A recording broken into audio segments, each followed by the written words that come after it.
libre d'attaches émotionnelles envers les faits, suffisamment pour avoir envie d'ouvrir les yeux sur d'autres possibles.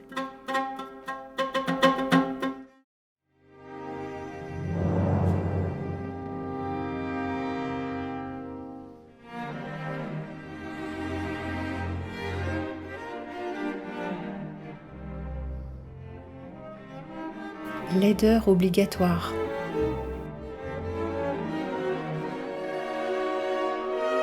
Un regard cru sur notre monde et sa dégénérescence.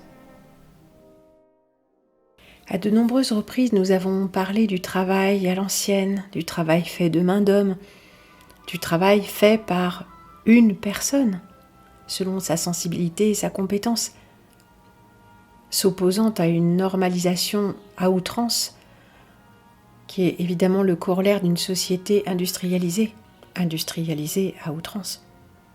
Et de fait, les choses qui nous entourent sont de moins en moins personnelles, de moins en moins réalisées de main d'homme, encore moins de la main d'un seul homme. Qu'il s'agisse de mobilier urbain ou domestique, d'habillement, d'alimentation, et bien sûr de tous les objets que nous utilisons tous les jours qui sont bien évidemment manufacturés dans de très grandes unités de production, désormais en Chine on peut le dire. Nous nous sommes complètement éloignés de ce monde fait main, ce monde cousu main à la maison. Mais ça n'impliquait pas, bien évidemment, une telle dégénérescence dans le sens du beau. Les manufactures existent depuis le XVIIIe siècle. Au XIXe siècle, l'âge de la révolution industrielle, de son essor et de son développement à l'extrême, tout n'était pas laid, n'est-ce pas ? Le sens du beau perdure. Peut-être aussi que les matériaux aux hydrocarbures n'étaient pas encore arrivés sur le marché. On s'extasie sur le béton, fin 19e, début 20e. Quel matériau plastique à proprement parler, qui se prête à toutes les formes, à tous les moulages. Les parcs parisiens font grand usage. Leurs rambardes en faux rondins et leurs petits chalets. Ah, c'est peut-être le début de la dégringolade. Mais saisissons-nous de la première occasion qui nous est donnée pour regarder autour de nous et traquer les signes de cette laideur absolue, rampante, c'est-à-dire omniprésente. Oui, rampante est un emprunt de l'anglais qui signifie à proprement parler omniprésent. Cette laideur qui est tellement partout que nous ne la voyons plus, qui est tellement la norme qu'elle ne nous choque pas. Elle nous apparaît même comme une valence neutre.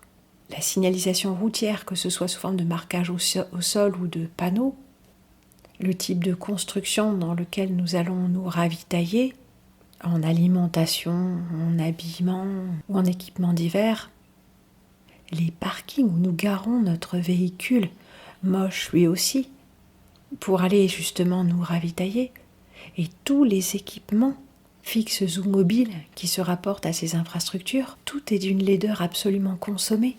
Le téléphone portable, appendice désormais quasi obligatoire de l'humain civilisé, ainsi que tous ses accessoires, les écouteurs, le chargeur, la coque plastique pour éviter la casse, tout ça, c'est d'une laideur absolue et évidente. Ah, il n'y a pas que le téléphone portable, il y a aussi l'ordinateur et tous les équipements électroniques. La voiture en tant qu'équipement électronique en soi est également d'une laideur absolue. L'intérieur de l'habitacle n'est que plastique et puanteur. Plastique et puanteur, voici qui m'évoque également les chaussures de la jeunesse, mais les chaussures de la vieillesse aussi. C'est consternant. Comment avons-nous pu, tous de façon aussi unanime, adhérer à ce mode de vie ? Et je dis nous parce que, forcément, je suppose que tu utilises un ordinateur. Tu ne l'as pas fait de tes mains, avec ta sensibilité particulière et ton goût très spécifique des couleurs. Non, tout cela nous échappe. Dans cette idée de laideur obligatoire, il y a bien évidemment plusieurs volets. L'aspect d'uniformité, l'aspect de contrainte, l'aspect de sécurité, l'aspect de pratique. Et l'aspect de faisabilité, bien sûr, puisque nous n'utilisons quasiment plus des choses que nous sommes incapables de produire par nous-mêmes. soit que nous n'avons pas les matériaux pour le faire, soit que nous n'avons pas les infrastructures pour le faire, soit que nous n'avons pas les compétences pour le faire. Et tout ça se recoupe plus ou moins. Il faudrait une somme de compétences extraordinaires pour recréer les conditions de notre vie actuelle à un seul homme. Ce qui est impossible, bien sûr, même à une petite communauté. Et moi-même qui file la laine, je ne file que la laine, mais je ne file pas un fil assez fin pour produire le type de qualité de tissu, tissage ou tricot que je porte quotidiennement. Mon comparse qui forge serait bien en peine de fabriquer les éléments métalliques qui constituent la serrure que j'ai sous les yeux, par exemple, ou même les barres murales qui soutiennent les cintres et qui tiennent lieu de penderie dans la chambre où je me trouve aujourd'hui et d'où j'enregistre cette réflexion quasi évidente sur la laideur du monde. Nous sommes devenus dépendants de l'industrie, et puis nous sommes devenus dépendants de sa normalisation, et puis nous sommes devenus dépendants d'une laideur absolue, d'un manque de sens, qui heurte nos yeux, notre besoin de beau, qui heurte bien plus encore que notre sens visuel et notre sens esthétique, notre besoin d'équilibre, notre besoin de reliance aux matériaux véritables, ceux qui ont été vivants. Oui, je pense au bois notamment. La tablette que j'ai sous les yeux, qui n'est pas une table, est faite de petites planches étroites collées entre elles, avec des nœuds partout, travaillées vite fait, mais sans aucune grâce. Elle tient sur 2 équerres de bois vaguement vissés dans le mur. Je pense qu'il y a un siècle, personne n'aurait osé faire une chose pareille. Parce qu'il n'y avait pas de technologie d'assistance, donc tout travail demandait un effort. Et tant qu'à faire un effort, autant fournir un effort pour quelque chose qui est satisfaisant, vous ne croyez pas? Ou peut-être que même la question ne se posait pas. Il n'y avait alors que le travail bien fait. Le travail bien fait est devenu un luxe. Il relève désormais quasiment exclusivement, j'allais dire, de l'artisanat d'art. Et qui peut désormais payer ces choses-là à part les riches, ou à part les gens qui chinent dans les brocantes de pauvres meubles qui ont passé du temps dehors sous la pluie pour la plupart, ou sous la poussière, ou qui sont abîmés, mais qui sont fabriqués dans les règles de l'art avec tenons et mortaise, qui n'ont pas été vernis mais cirés. L'encaustique n'est plus qu'un vague souvenir, mais on trouve encore, au fond de quelques armoires ou quelques malles, des draps qui n'ont pas connu la lessive chimique, des draps brodés de mains de femmes, tissés de même. C'est plus rare, bien sûr. Nous récupérons ces choses-là, nous en faisons des rideaux, parfois même des sacs, des coussins. Nous admirons le travail admirablement fait, le savoir-faire, dont plus aucune femme n'est dépositaire à l'heure actuelle. Alors oui, nous dégénérons, car ces savoir-faire-là servaient la beauté. Et pour se convaincre que nous avons à ce point dégénéré, il n'est que de regarder l'inventaire de Marville. Vous vous souvenez de ça? Le mobilier urbain, éclairage, commodité, sous la forme de pissotières notamment, oui, pour ces messieurs, pour ces dames un peu moins, quoique nous trouvons des chalets de nécessité pour la gente féminine. Mobilier de convenance, bancs, boîtes à ordures, kiosques, et bien sûr, fontaines, bornes d'eau potable. Un reliquat du passé, une borne fontaine manuelle, fin 19e. Oh oui, celle-ci est certainement plus récente. Mais le modèle, de la fonte, du laiton. Du laiton, je crois. Et pourquoi du laiton? Parce que le laiton contient du cuivre et qu'il est désinfectant de par ses propriétés. Ses propriétés intrinsèques. Le zinc, le cuivre, le laiton, l'acier zingué. Si ces matériaux étaient utilisés, ce n'est pas par hasard.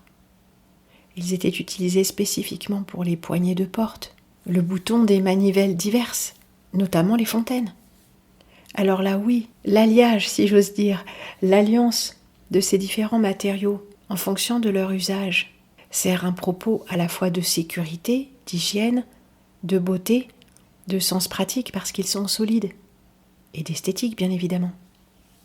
Mais l'esthétique n'est plus notre souci. Seul compte la solidité face aux vandales. D'une part parce que le sens du bien commun n'existe plus, parce qu'il n'est plus enseigné, mais aussi parce que les garants du bien commun, que sont éventuellement les forces de l'ordre, mais surtout tous les éducateurs, c'est-à-dire tous les personnages adultes, ces éducateurs ne font plus leur office, ils sont eux-mêmes des missionnaires. Ils ont eux-mêmes été élevés dans le mépris du bien commun. Et l'amour comprenait l'attachement malsain à la propriété privée, exclusive, c'est-à-dire qui exclut les autres, qui exclut l'idée d'une communauté humaine au sens large, une communauté qui ne serait pas une communauté de semblables, mais une communauté de fait, une communauté géographique de gens qui partagent un même lieu de vie, de mêmes équipements, que ce soit les trains, le mobilier urbain ou toute autre chose à destination de la collectivité. Et vous souvenez-vous de la SUDAC, la Société urbaine d'air comprimé à Paris, avec son architecture fonctionnelle et élégante, son gigantesque vitrail aux armes de Paris, et même ses équipements, les compresseurs, semblables à de gros acariens stylisés, aux formes arrondies, aux matériaux solides et de belles factures. Alors là oui, l'utile est aussi élégant. C'est du reste tout l'état d'esprit des expositions universelles, n'est-ce pas ? Le palais de l'industrie. L'industrie, joyau d'intelligence humaine, d'intelligence analytique, il va sans dire, perfection de l'ingénieur, mais sensibilité d'artiste. Bon ouvrier, bon artisan, bon inventeur, bon concepteur, et signe d'une bonne éducation, le goût, l'élégance des formes, la noblesse des matériaux, l'équilibre de l'ensemble.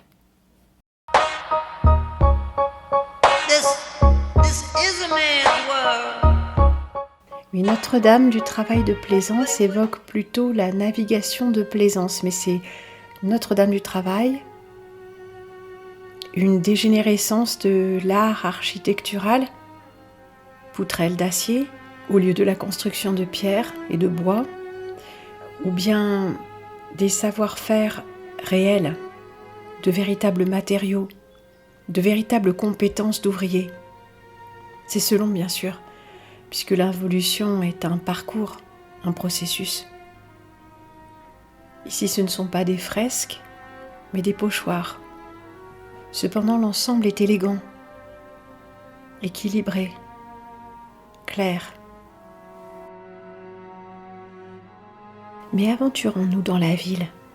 Oh, la toute petite ville, nous n'aurons pas à aller loin pour observer quelques vestiges et les comparer à ce que la société moderne, compétitive, efficace et décadente nous propose, nous impose. Une station-service. Ah ben une station-service, je crois que ça fera bander personne, hein, clairement. Abandonnée ou pas. Hein. Enfin, l'esthétique de la station-service est très minimale. Et puis les poubelles.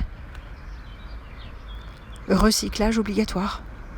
Bidon, hein. Recyclage du bidon. Mais super bidon aussi. Et ça, c'est beau.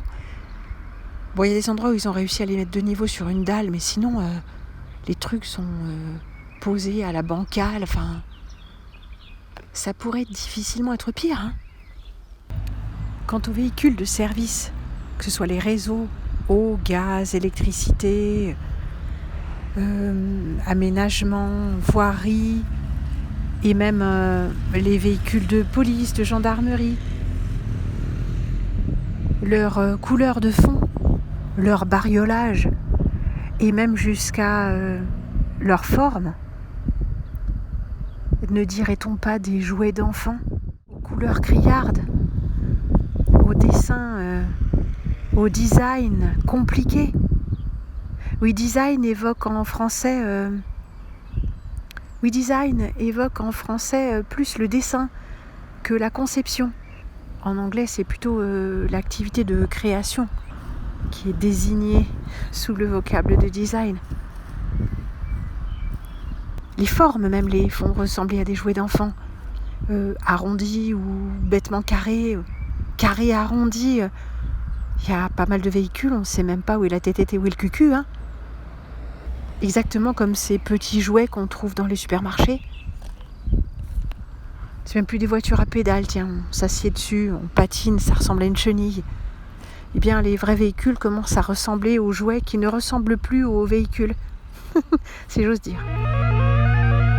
Au moins, quand on cherche à illustrer des trucs moches, la laideur ambiante obligatoire, c'est pas difficile. Hein. Mais on a que l'embarras du choix, les gars. Que ce soit des trucs utiles ou des trucs censés être beaux, c'est la même horreur. Puis ce qui nous environne, à part le vivant, ça n'a tellement aucun sens. C'est tellement fait à l'économie que ça nous oblige à ne pas regarder, à éteindre notre regard, à le rediriger de force sur des trucs moins moches. Par exemple, une bagnole neuve. Oui, parce qu'une bagnole neuve, au moins, la peinture, la carrosserie, ça a l'air propre. On préfère regarder ça plutôt qu'autre chose. On n'a pas complètement tort, finalement, mais c'est pathétique. Ah oui, je nous épargne la visite du cimetière. Non pas que celui-ci soit spécifique, je pense pas. Mais bon, là, en fait, de laideur obligatoire, on est servi en général. Entre les fleurs en plastique et la marbrerie, en général, on est servi, en fait, de laideur. Et bien, voici ce que nous a permis de glaner un bref tour d'horizon dans une petite ville tout à fait quelconque et tout à fait représentative de la laideur ambiante, du monde dans lequel nous continuons à évoluer. Et bien sûr, il aurait fallu faire des recherches un peu plus poussées, aller photographier la campagne, les villes, l'intérieur des bâtiments. Évidemment, on n'en finirait pas. C'est un sujet sans fin. Et bien sûr, nos contemporains et leur vêture ignoble. Wow m'a fait remarquer l'autre jour que dès que les gens se mettent à courir ou à marcher, enfin je veux dire courir pour courir, marcher pour marcher, grimper pour grimper, pédaler pour pédaler, ils s'habillent en fluo ou en couleur criarde, à minima. Couleur criarde qui jurent entre elles, si possible. On parle même pas des matériaux là, les trucs qui font transpirer, qui font puer, que des matériaux plastiques. Parfois un peu de coton, mais la couleur rattrape l'horreur. Je remarque aussi que la couleur, ou les motifs, ou quoi que ce soit qui attire l'œil, sert aussi à se démarquer. Alors c'est sans harmonie, c'est sans aucun goût, sans aucun sens des couleurs, sans aucun sens esthétique tout court, mais ça dénote un besoin de se faire remarquer, sinon d'originalité. Ça détonne. Et en général, ça jure. Je m'interroge notamment sur la façon dont l'orangé, cette nuance terne et criarde d'orangé fluo, s'est imposée dans tous les équipements publics, dans tout l'environnement visuel. Que ce soit les vêtements ou la sécurité routière. Équipements de chasse, de sport, partout. Ça me paraît pas anodin du tout. This is a man's world. This is a man's world. But it wouldn't mean nothing. No, it wouldn't mean nothing. Eh bien, commençons par l'école, voulez-vous ? Ça, ce sont des toboggans. Les couleurs sont hideuses parce que les matériaux sont hideux, du plastique, des modules. Mais ce truc-là, surtout, ça ne vous choque pas ? Une langue pour lécher le petit cul des petits garçons et des petites filles qui vont se glisser là-dessus ? C'est pas indécent. Une marelle, bien sûr. Une marelle déjà toute peinte. Ouais. Une marelle normalisée, derrière un grillage. Oui, ça c'est la grille de la cour de l'école, des grilles de chantier. magnifique. Tout simplement magnifique. Allez, un peu de couleur encore, mais sur fond vert, ces ailes de parachute ascensionnel seraient presque jolies. On a parlé de la couleur orange. Sécurité, sécurité. Sécurité en vol, les gars. Jaune fluo aussi. Ah tiens, c'est amusant, nous n'avions pas vu ça. Ce produit ne convient pas aux personnes soumises à un régime alimentaire sans sodium strict. Ah ouais. Mais oui, parce que dans le savon, il y a du sodium. Alors le verre n'est pas fluo, mais il est moche quand même. Et regardez, si vous voulez en savoir plus, il vous faudra scanner le QR code. Ouais, par là mon cul, QR code.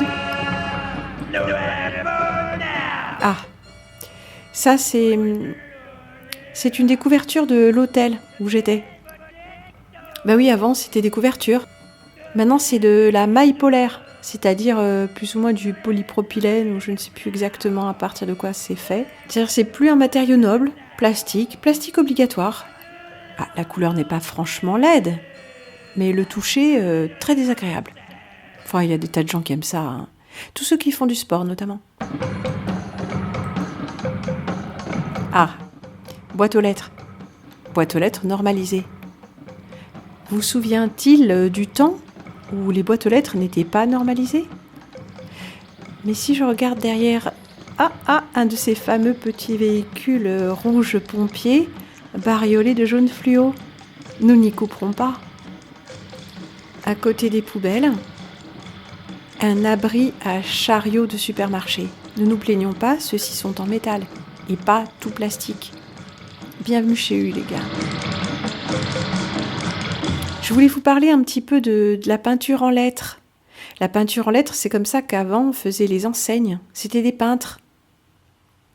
Et là, là, on a de la sérigraphie. Ça explose dans les années 80, tout ça. 90 surtout. Le marquage sérigraphique. Ouais. Donc, plus besoin de la main de l'homme, hein. Juste des infographistes derrière leur écran, un petit peu comme moi maintenant. Pathétique. Installé dans le 5e arrondissement de Paris, La Lettre est un établissement de peinture décorative. Nous mettons nos talents et notre savoir-faire à votre service dans toute la région Île-de-France. La Lettre est une entreprise née de la passion de M. Henri Conquinoff. Depuis 1989, talent, savoir-faire, maîtrise et expérience se mêlent pour répondre aux demandes de nos clients en matière de peinture.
Une station-service, typique, alors désaffectée, désacralisée pourrait-on dire.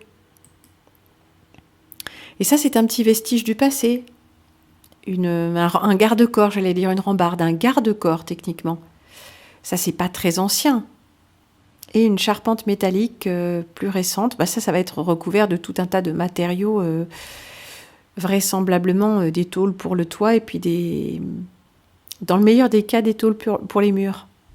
Ah ben on verra plus la montagne. Mais bon, qu'importe.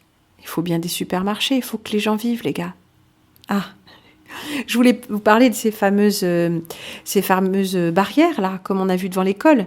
Vite clos. Ah ben, Ouais, faut que ce soit du vite fait, quoi. Vite, solide, et puis l'esthétique, on verra plus tard. Enfin, même quand il est question d'esthétique, c'est souvent une esthétique très très discutable. Hein. Ça, c'est beau aussi. Ben oui, ça c'est obligatoire. Ce sont des compteurs, des postes électriques, du plastique qui vieillit mal, tout dégueulasse, des chiffres partout. Bon, voilà. Nous parlions de la campagne. Mais regardez ça, vous savez ce que c'est? Ça, c'est l'ancienne coopérative agricole, donc ça s'appelle Gamme Vert maintenant, ça a été tout racheté, oui. Et ça, ce sont des abreuvoirs, des barrières, tout ce qui va équiper les prés où pâturent les animaux. Ah avant, c'était du bois, c'était des haies, c'était des haies vives, enfin, normalisé, galvanisé, d'une tristesse effrayante. Le milieu carcéral à ciel ouvert, bien évidemment. Marquage routier, enfin signalisation verticale routière, voilà. Alors ça nous attire pas l'œil, hein, sauf si on regarde expressément. Du rouge, du bleu, du carré, du rond, parfois on a du triangle, hein, et ça c'est omniprésent, mais on ne le voit pas. On est éduqué à ne le voir que quand on conduit comme ça, brièvement dans un coin de son œil, pour enregistrer l'information. Mais on ne regarde pas ces choses-là. On les photographie encore moins, soyons clairs. Nous avons jeté un coup d'œil à ces magnifiques équipements de fonte à l'ancienne. Et voilà la poubelle, enfin la boîte à ordures, couleur merde ou presque, avec ce sac de plastique noir, ce sac mortuaire à ordures, qui sert aussi pour les crottes de chien dans une version plus fine et plus petite. Admirez le cadrage, on a 2 poubelles dans la même photo. Sublime, c'est sublime. Le banc, celui-ci est en bois, donc il rafraîchit pas trop le fessier. Mais soyons clairs, à part qu'on voit les fibres du bois et les nœuds qui nous rappellent un petit peu la matière vivante, notez dans le cadrage aussi la présence de l'arbre, un petit clin d'œil au banc qui fut arbre. Sinon, c'est... En toute objectivité, c'est affreux, n'est-ce pas? Ah, antenne moderne. Antenne, quoi. Des ralentisseurs, superbe. Alors comme ça, vous voyez que c'est vraiment moi qui prends les photos. Je suis en plein reportage, comme vous le voyez, un petit autoportrait. Voilà, ces choses, sans commentaire non plus. Est-ce que c'est beau? C'est pas fait pour. Donc on ne regarde pas. L'œil glisse, mais c'est omniprésent.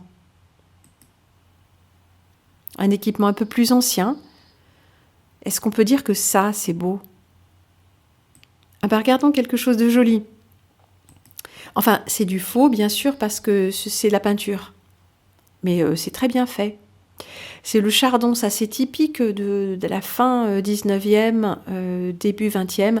On avait les chardons, les bleuets, les marronniers, c'était des motifs très courants dans l'art floral de l'époque. Vestige du passé, bien sûr, un petit peu comme les motifs que nous venons de voir, eh bien une baignoire qui sert de bac à fleurs, bien évidemment. À propos de bac à fleurs, que dites-vous de celui-ci? Au moins, il n'est ni en plastique ni en béton. Tiens, comme ceux qu'on voit derrière, du plastique. Mais ceux-ci ne sont pas fournis par la ville. Le pavé autobloquant, qui est très ingénieux, il faut bien le dire. C'est quand même pas fou, non? Et derrière ce bac-ci, nous avons même les fameuses barrières Vauban.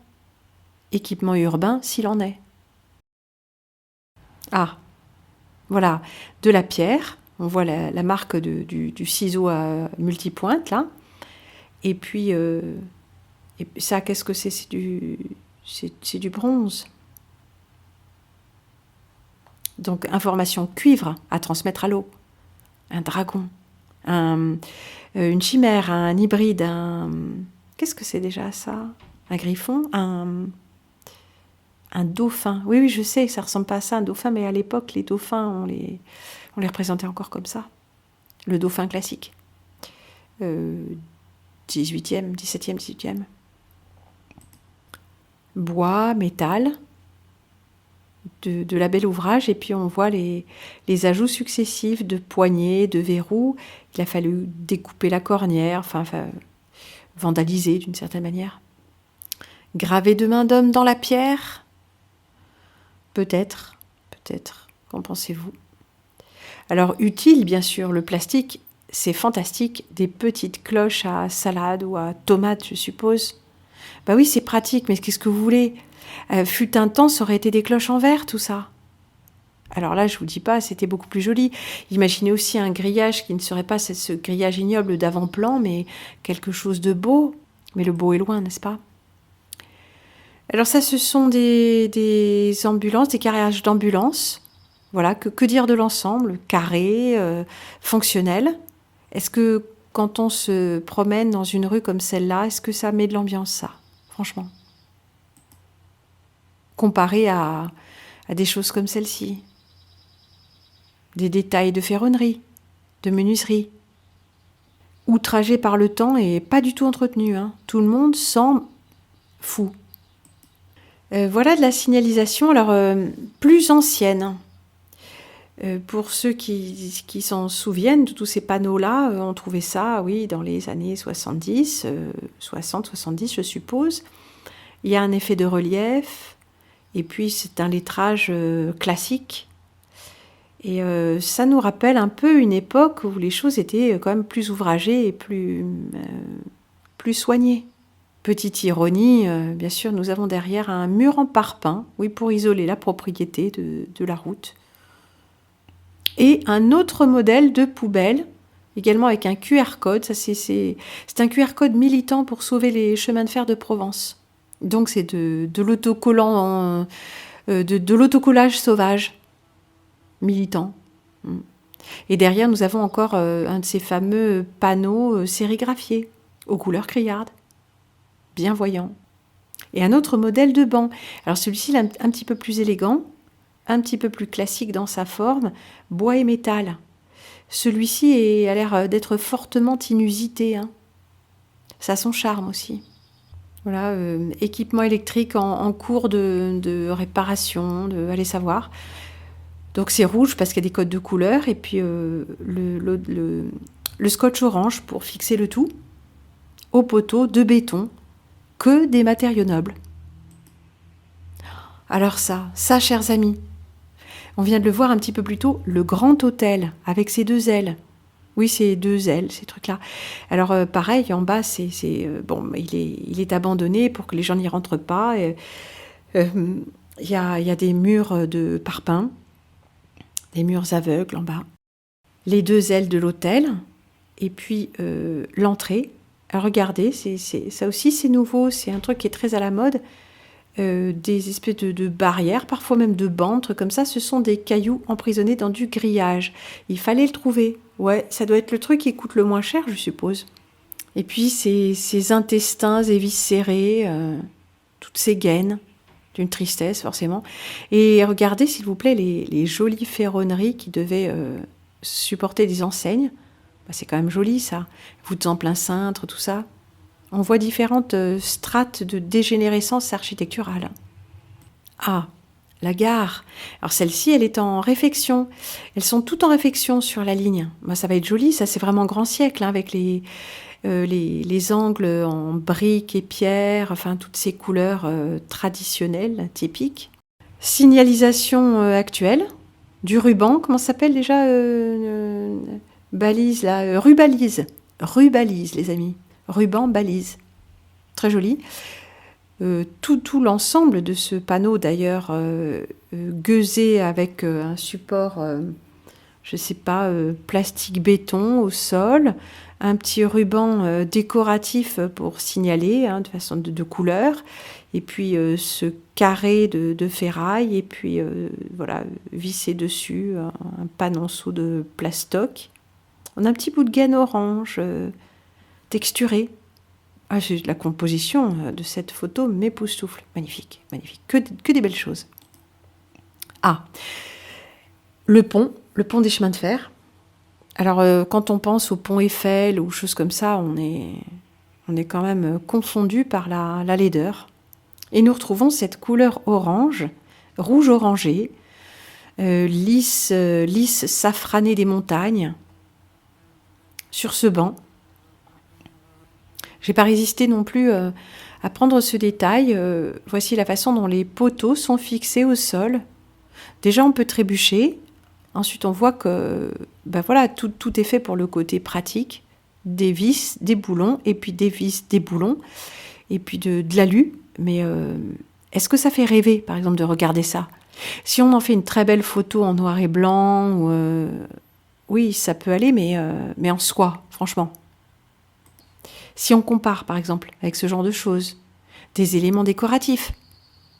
Regardez, les petites fleurettes, feuilles, motifs feuillage du bout des pics nous rappellent exactement les motifs floraux et végétaux spontanés de la végétation.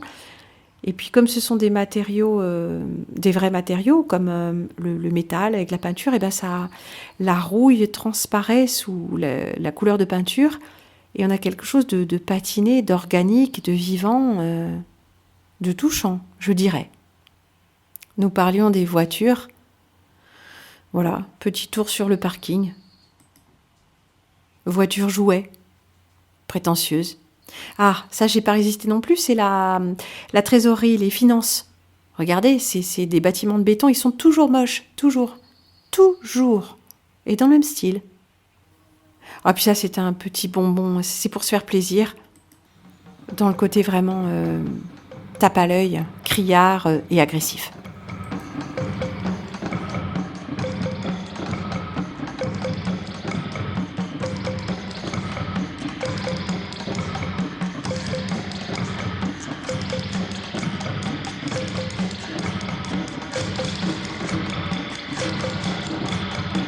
Mobilier urbain, l'arrêt de bus, avec cette espèce de panneau qui ne sert à rien, parce qu'il n'y a rien, un panneau de signalisation de l'arrêt, d'une laideur consommée. Et derrière, nous voyons cet abribus, que nous allons regarder plus en détail. Déjà le banc, superbe, pour se geler le cul, c'est pas mal. Et puis derrière, tout ce qui est protection de verre est tellement dégradé qu'on ne voit plus à travers. Mais on trouve des choses intéressantes, de l'affichage sauvage. On apprend quand même des trucs. Jésus ne t'a pas oublié, il t'aime. Bah oui. Pro-City, pour la ville. Mais quelle ville ? Ça, c'est aussi un équipement de trottoir, vraisemblablement de l'hôtel, sur lequel ils doivent pouvoir mettre des trucs. Un autre abribus en face, pas en meilleur état. Ces fameuses barrières et leurs plots de soutènement. Bon, ça, c'est pas dans le même village. Je vous ai montré cette image, mais c'est Digne. Mais on reviendra sur Digne, un jour ou l'autre. Ça, c'est complètement carré, mais vous voyez que c'est un taureau, c'est du culte de Baal, tout ça, finalement. Et bien sûr, le cône dans son environnement naturel. Mais nos amis les humains ne sont pas en reste, avec toujours un petit accessoire charmant.